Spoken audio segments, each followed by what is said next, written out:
77 WABC. New York, a Cumulus station. Our very special guest now, Steve Adubato. He's Mr. PBS. You catch him on WNET, WJTV.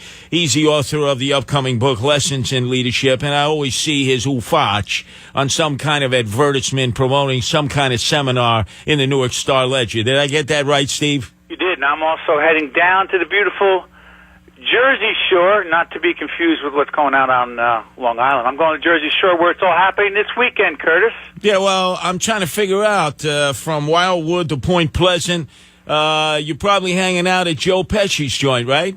Well, I can't believe you nailed it. We're actually in the same town, beautiful Lavallette, New Jersey, where a disproportionate number of Italian-Americans gather. Okay, well, you see, you have Lavallette, where you look out at the Stugats that's moored off the shore, and all the Bennies from Staten Island, the Italian-American suckers who get extorted for outrageous amounts of money to get those little bungalows for the summer and then get treated like the worst, like schifos, right there on the beach. So, you know, you guys get top shelf, and Staten Island Bennies get low budget. Well, I should let everyone know, we're getting a little insight. Bennies are those, is that what you mean for people who visit for the day, Curtis? Is that what you mean? That's the pejorative comments that the residents of Belmar have for the suckers, the cousins and cousinettes who come to DJs at Belmar's, or maybe even rent one of those bungalows. Well, I tell you what, it is all happening at Jersey Shore, and I tell you what, people are also interested in the presidential campaign, the fact that there's going to be no gas tax in New Jersey.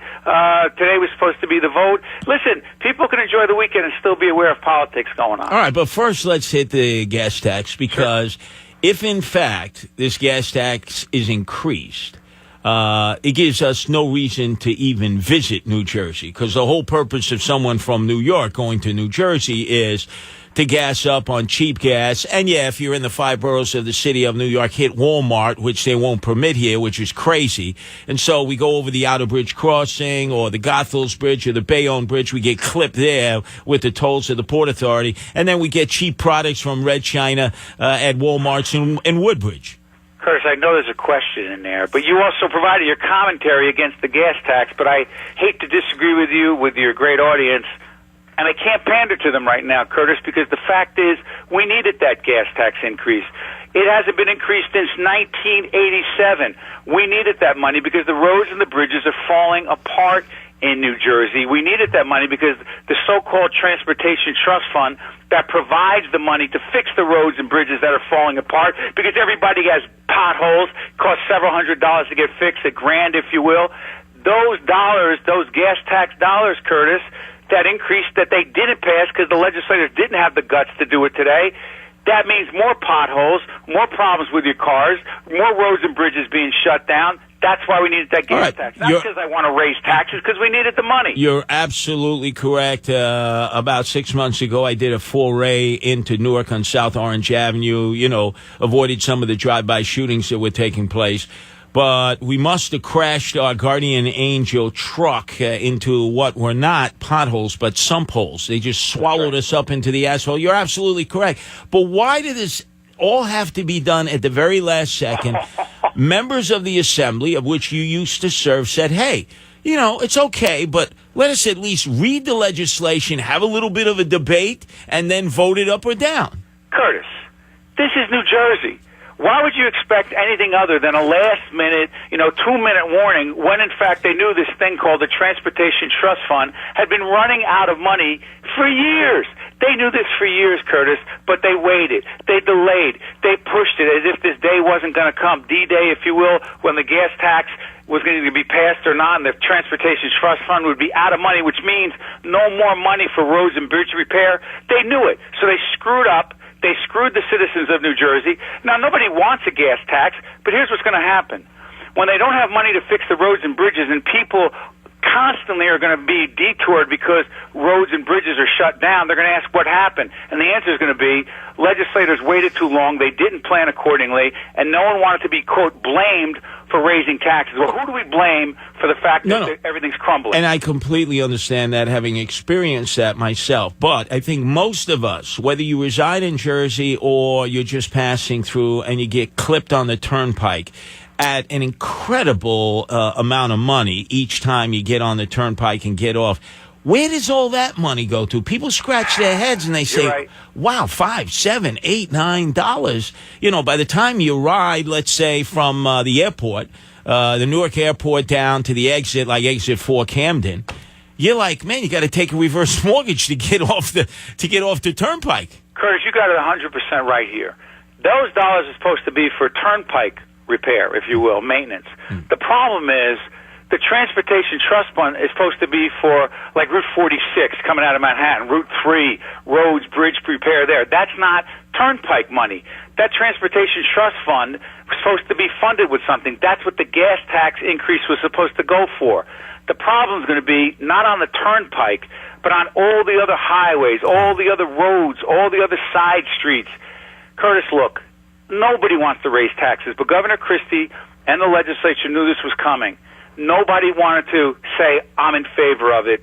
The problem is going to be no one is going to be able to take the blame and responsibility for this. Okay, it's so depressing. Right now, President of the State Senate, Sweeney, obviously has blocked this. He's not going to make it a fait accompli. Where do you see it going as they attempt to renegotiate?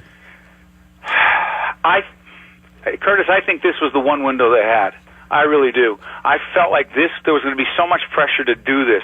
Listen, Curtis, when do business and labor organizations come together for anything and agree? This was the one thing they'd agreed on, the gas tax.